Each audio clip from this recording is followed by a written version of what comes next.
Today on After Drive, how do you get your own Ford GT? Well, you've got to meet a certain number of criteria that Ferrari owners may be familiar with. That's today on After Drive. Come back, find out how to get your own Ford GT.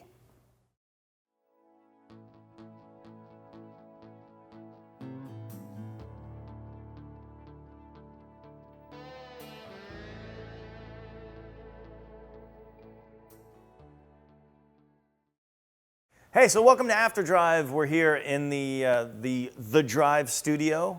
Mike and Zach from Classic Car Club Manhattan. Again, you know, different chairs, same place. You said it like it was different backgrounds, yeah. Yeah, but you guys rolled this this vehicle in here. Yeah, daily driver, you know how we do it. I really didn't want to park over there and have to walk through the rain again. Last time it was like a monsoon. So I figured if I brought this, he might let me bring it in. I could save $10 in parking, not so wet. Yeah, the parking lot's $10. Might as well just park right here. You saved some parking. Well, we got a new lift, so you can bring cars like this in, the McLaren 570S. Yeah, in the rain, by the way. The cheap one? Oh. Well, that's why we drove it in the rain. Yeah, the slow one. Cheap McLaren. The cheap and slow one. Nice life. Anyway, gentlemen. Lovely car, though, I have to say. Seriously, for just a second. It's a nice car. It's better than nice. Okay, so the Ford GT coming out soon, $400,000, 3.5-liter turbocharged EcoBoost, right. 600 plus horsepower, lots of carbon fiber. We all know the specs. It's been $450,000. $450,000, right? So, inch per inch? Ish. Ish afterwards. Ish. It's non-committal. You said inch. It's 450-ish. Ish, right? Yeah. And so Ford's making it so that you can't just walk in and buy one. And if you're a dealer, you can't just get an allocation, right? Right.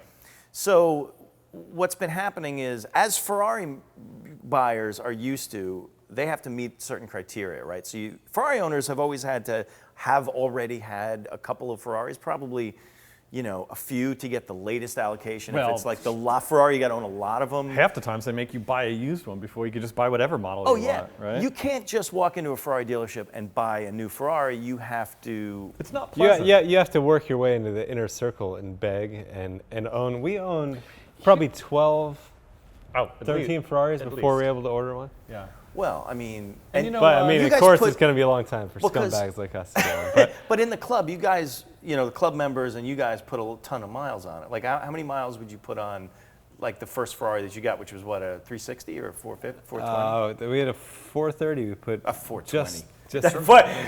Yeah. Did you guys have a 420? That was a special Spinelli edition. Oh man, we drove the hell out of that one. Yeah. No, we drive. Well, we put about 90,000 miles on a 430. Yeah. Wow.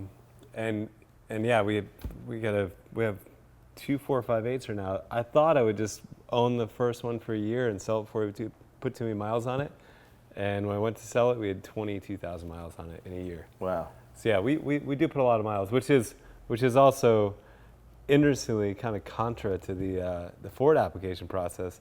Ferrari doesn't really like seeing all those miles on the car. You know, this is actually probably the favorite conversation we're going to have because it falls squarely in our wheelhouse, which is we buy a lot of cars and we drive a lot of cars and we know the process.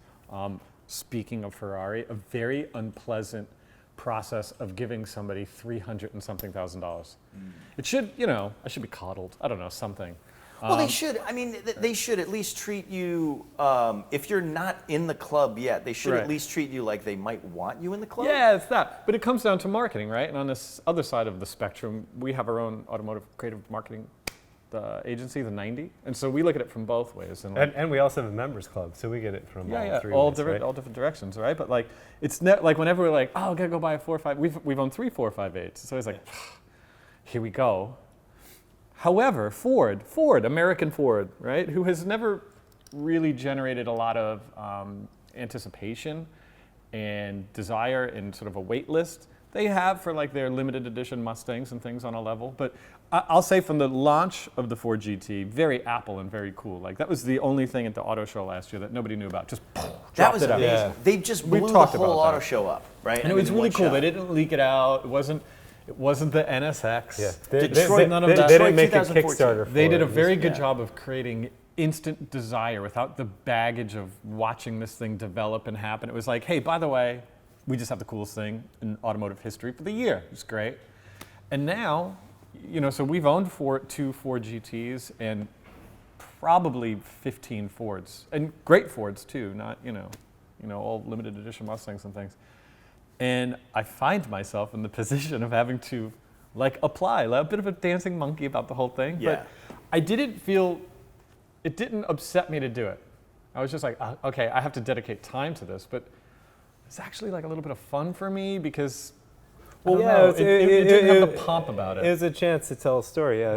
And you got to give Ferrari credit where it's due. I mean, they have set the standard for making people want something by telling them they can't have it. Yeah. Let's talk about the application process in a second. Right. But so the car itself, though, they're kind of the way that Ford's doing this, and sort of similar to Ferrari, but also with another couple of wrinkles, is that you had to have already bought a Ford, probably a GT, but I mean, if you have maybe a history of Mustang ownership, they might let you do that. Right. But there's also a sort of you have to drive it. It's the opposite of Ferrari. You have to. Well, they want you to show it. They want you to be an ambassador, whatever that means. Brand ambassador for the car, which is, I guess, a little bit different than Ferrari. I mean, if they it's what they're saying is, be part of the Ford family. And we only have 500 of these to be the Ford family with. But we want you to fly that flag and drive that car, and have fun with it. Yeah, and you can't flip it. You can't flip it, right? So that's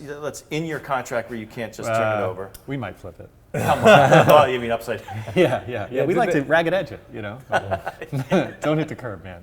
Well, I mean, the carbon fiber is going to be expensive to fix, so you got to watch out for that. And then there was another. What's the other thing? It's so you had to have owned them. You have to have some sort of influence on social media. Social media influence. You have to put miles on it so it doesn't sit and collect dust. Right. But social media influence, well, that's true, but social media influence is a new thing for an automaker to require to buy their most limited edition car. That's something that is now well, how many followers do you have?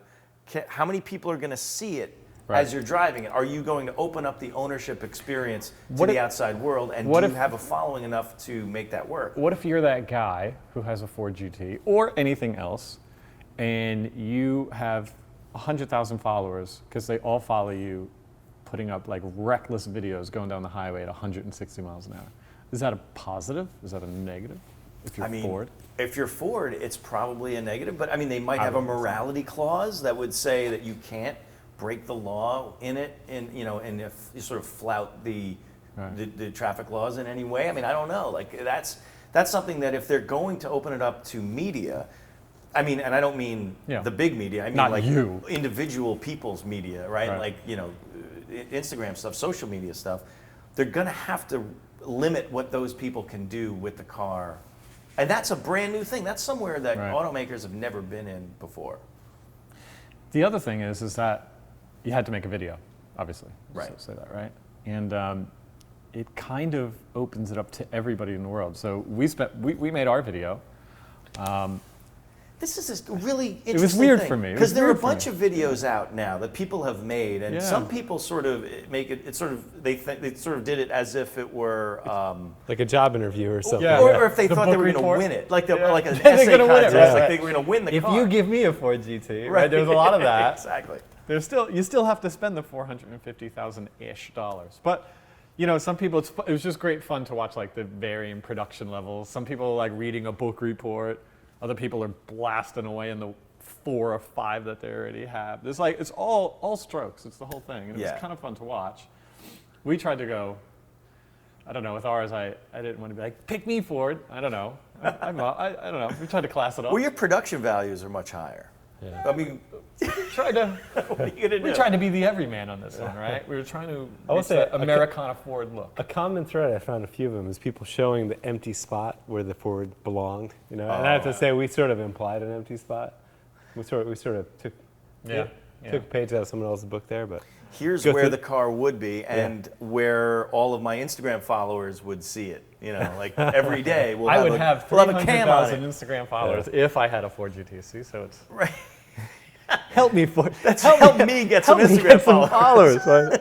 Allowing me to spend 450,000 ish. But how do you feel about that? Do you think does that feel like exploitive in some way, or does it just kind of go along with the way things are? I didn't mind it. I always think of Ford as kind of like a tough American brand, and they build things that are loud and shouty, and they have the loudest and shoutiest and kind of coolest car out right now, and everybody wants it. And they, you know what? Good for them. They timed it perfectly. They hit like the international appeal. They're making a Le Mans racer. Yeah, man, make people apply, but make it fun. And it was, for me, it wasn't bad.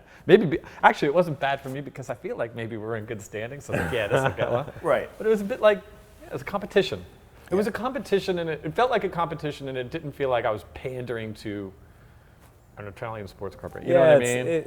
Yeah. So for me, I mean, it's like a modern take on exclusivity, and it is fun, and it's inclusive, not exclusive. You know, like it's like we kind of delve in this ourselves. Like we're all privileged to be around the cars that we're around, and I think our members kind of feel a sense of that privilege. And, you know, I hope so. By default, we're kind of one of the most exclusive clubs in the world because there's only one of them, and we have 400 members or whatever. But yeah. We're exclusive. We have 2 of them. Oh, 2 of them. Sorry. Sorry, 2 of them in 700 members. But you know, it's not a huge number of people, and we're all kind of and I think we translated the spirit of the members so that it's fun to have these cars, and you can share with people. You pull up the gas station, you're gonna have 15 kids that want to jump in and take their picture, and you got to get their phones out and take their picture for them, let them post it on Instagram. Yeah. I think Ford's kind of adapting that rather than the old school way of Ferrari is like, you know, no one sees what's behind the curtain, but everyone wants to get in and be part of it. Ford is saying everyone wants to be part of this, only a few people can, but this is the way everyone can experience it. If we put it in the hands of some people that would share it with the world, then while we're only going to make 500 of these things in the first year, we'll reach a larger audience, and I think that's cool. You know, that's Ferrari kind of red ropes it, right? And Ford was like, have an open concert, everybody come, see right. who gets one. At the end. And I do believe the application process. I want to believe at least that the genuine drive behind it was to make sure they got it in the hands of people that would share the experience, not just give it to the guy who's already got 6 of them and is going to put it with the other 30 cars that no one sees because they're in his garage. You know. I think Ford is going to love that from you. I think right now Ford just went, okay, yeah, you guys have one, because Zach gets it. Yeah. Zach gets me. No, I mean I think that's the best way to look at it. So that there are only 500, and maybe they do, because don't forget the Ford versus Ferrari thing back in the '60s. You know, with the GT40 versus the Ferrari. Good point. Yeah, you're right. Yeah, I mean, this is like all right, Ferrari, you want to do exclusive? We're going to take exclusive from you. We'll do that too. Now we're gonna steal that, like we stole Le Mans in 1966, and it's 50 years later now. You know, suck it. You just put a whole nother layer on it. I hadn't even thought of. We just tied it together better than Ford did. Did you write the marketing plan for Ford? No, I think Ford probably thought of all this stuff. Are you actually the guy who selects who gets one? You know, I didn't want to say, but no, I mean, I was going to do my own since you guys already did yours. Yeah. So, Tom, can I look at that camera? Dear Ford, my name is Mike Spinelli, and I do a dopey talk show about cars. Some people watch it, and some people listen to it like a podcast. Probably most people listen to it with headphones on. So I have some people that have seen some of the shows that we do, but I don't have any money. And I owned a '66 Mustang once for about 5 minutes. That's a story for another time. That's it. That's all I got. Good, because you're just about to get cut off. You only get 60 seconds. What, did I make 60 seconds? I think you're about 48. I'll do ours over. So wait. Ford. Are you saying that's not enough? If you let us purchase one for $450,000, we'll give Mike Spinelli a drive. Hey! All right, I'm with him now. So forget about me. Like, it's triumvirate. See what happened? We're begging. Live. Begging live. I mean, come to this. So, I mean, the thing is that the car that, if you get an allocation, how many, hundreds of people will drive it? Yeah, for us, yeah. So, do you think that 450 people will have access to it? Mm-hmm. Will Ford say to you, well, that's a good thing, or because more people can experience it? No, it's a great thing because it's the pinnacle engineering development that Ford has done. It is their flagship. So if you could jam 450 people into your flagship store when you only have one, or in this case, 500 of them. All right. The other thing that happens is, by the way, is I would imagine that there's a number of our members who also did their own application because our members are the kinds of people who would drive a Ford GT. Right. So you might get snaked by one of your own members. Could revoke their membership. You're gonna do like, you know what? Done. Yeah. We'll go back to the Ferrari method of exclusivity. Then we'll just rip it out of their hands. Blacklist forever. I think they made a serious car, and I think that Ford should have as much fun with it as they are. And like Zach said, it seems to us that they're doing it for all the right, pure driving reasons, and I think that that's really cool. Cool. So let's talk about this. We've seen some videos out there. I was actually surprised with 7,000 applications. We can only think of about 35 that were viewable publicly. So, Yeah. But out of what we've seen, what do you think is going to win it for people? So- leaving it, just disqualify ourselves because we already know we're getting one. Let's talk about. Let's talk Well, about. you- By the You're way, getting one. Do you? you could. We didn't make ours public, but we will, and you could watch our video that we did in the headline, in the description, in the title, or whatever you Yeah. call it of this video. Cool. And I'd like to put my pick on there. There's one guy, I want him to win it. Well, you know, we can put these in the picks that We we're pick- going to come yeah, up we'll- with. We can put those we'll in put a 'em in the- yeah. playlist or something because we can't actually show them on this show Right. as B-roll. There But- would just be more people talking on the show. Do we want a show with more people talking? No. So, okay, so let's go through our picks for the best prospective customer videos. Yeah. Go ahead. I like a guy whose name will be up there. So he owns a current Ford GT, or 2005 or 6, I don't remember which one it is. He tuned it, and he's an older fella. I think he might be airborne. He's got a Look maroon, at the red, the maroon red beret. Yeah.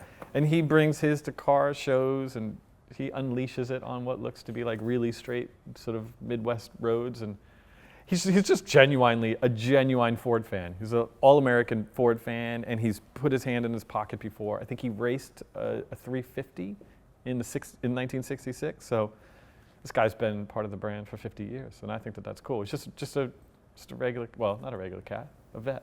Does he have the social media impact, though? I mean, he's Well, yes, he does actually. yeah, he his does. videos He's get an older 9,000 fella, views. but like pretty. He has a lot of videos of his Ford. You've seen it. It's the blue one, and it has like the orange little trim around the diffuser and stuff. Right. He has great fun with his car. You can tell he loves it. He shares it with other people at car shows and stuff. And Well, He's a Ford guy. So He's he a Ford guy. sacrificed for his country. He raced, but does he have enough Instagram followers, really? well, he's got one more now. All right, so there you go. He's influencing me. I like that guy. First of all, I love the choice of wheels Yeah. in his. Yeah, he G- did He had a GT. real like good taste, modern aesthetic, and it wasn't all gobbed up like sometimes it happens. Ford GT is such a beautiful car as it is, so it's hard to do anything to it and not mess it up. And I'd say he does nice modifications that Yeah. Ford did. It's cool. All right. It would be a pleasure for me to drive his Ford GT. Yeah. Okay, what's yours? I like how you just gave yourself an invitation to drive his Ford GT. It's better than that. You're guaranteed. There was you're that gonna see software him guy with all of his troned out cars, Right. and I'm sorry. Well, but there are I'm a doing lot it of for- guys that have sort of zero self-awareness that I don't want to criticize them because their heart's in the right place. But I feel like you're talking to me. Are you talking directly to me? look, I might be. I haven't seen your video yet. So. Yeah, but I have to say there are plenty of guys with great car collections that could put him alongside other great cars. I was sort of most impressed with the guys that really had long-term blue-collar roots in Ford. There was one guy in particular who showed he had 70s Polaroids of like every Ford truck he'd ever owned. Yeah. Starting with an Econoline and then getting up to one that he built out of parts from 4 different years of Fords. And then he had a company where he owned 75 Ford trucks. And then he sold the company, and now he wants to buy a Ford GT. It's kind of the perfect American dream story. Yeah, I like He's that got guy his heart too. in it. He's got a few Mustangs. I think he may have an original GT, and his son is now into Mustangs. It's going through the generations. He's probably got zero social media following. Yeah, that's the problem. But he's Well, he's got you know what? He's got a really cool old Econoline, like you were saying. It's the Mystery mystery Mobile, yeah. Mobile, Scooby-Doo Mystery Mobile, and then he's got a really cool. I think it's like a '75 F250 that's really awesome. yeah, but And then some other I don't even know if he has those anymore. I think he actually takes like beauty shots of all his old Ford trucks and keeps them around. Those look yeah. like they were old, so he probably had. And those you know, in the day. I think these days where everyone gets to try out everything, like the passionate fight between brand loyalty isn't as strong anymore. You can tell he's a guy that was like Ford through and through. He never even wanted to sit in the passenger seat of a Chevy truck. Right. Yeah. He's a Ford guy, you know? Yeah. And So- by the way, as you said, he's owned 70-something Ford trucks. Like, Yeah. It's a couple $1 million right there, or whatever. He may not have owned a GT before, but he definitely has earned it. Which one was I into? I don't remember. Though we just sort of watched these before. But what You're was in the one? guy that liked to have sex with his wife in his old Ford GT. I like enough. that guy. He's you know Yeah. he's talking about, but then there's this sort of picture of his. It was like a photo montage. It's a photo montage. All the Fords that he has. Right. He seemed like an earnest guy, and I don't know what his name is, if it's Ernest. No. That joke is on the nose. Yeah, I like that guy. I like that guy because he just doesn't give a fuck. You His know name what was I mean? Like, Maximus, by the way. Maximus? Yeah, right. I think it was Yeah. Maximus 3. And he had a great voice. He should narrate this show for us. Yeah. He should do the VOs. Yeah. So, I want to know what you guys think of these audition videos. I mean, and actually, what do you think of the whole thing? Is it stupid, or is it kind of a cool way to get people involved in the brand and sell a really expensive car and make sure that it goes to somebody who's going to keep it in the public eye and not just lock it away like a Rapunzel, if you will? Yeah. So and get on and post your favorites that you see. And to be honest, we didn't find that many. So I think a lot of you have your own videos that are maybe on YouTube locked. So if you want, unlock them, post a link, show us what you got, show us your favorite. Ultimately, our real game here is we want to take the decision-making process away from Ford. Pick all the winners. The winner's here. Yeah. That's how you get one. That's how you get one. We pick the winner. Yeah. Right. Well, So we'll see. help us get a Ford GT. And that's After Drive for today. Thanks, guys, for watching another episode with us sort of yammering on. We'll be back next time with more stuff. Mike and Zach, Classic Car Club Manhattan. And I'm Mike Spinelli. You don't care about that. See you later. Adios.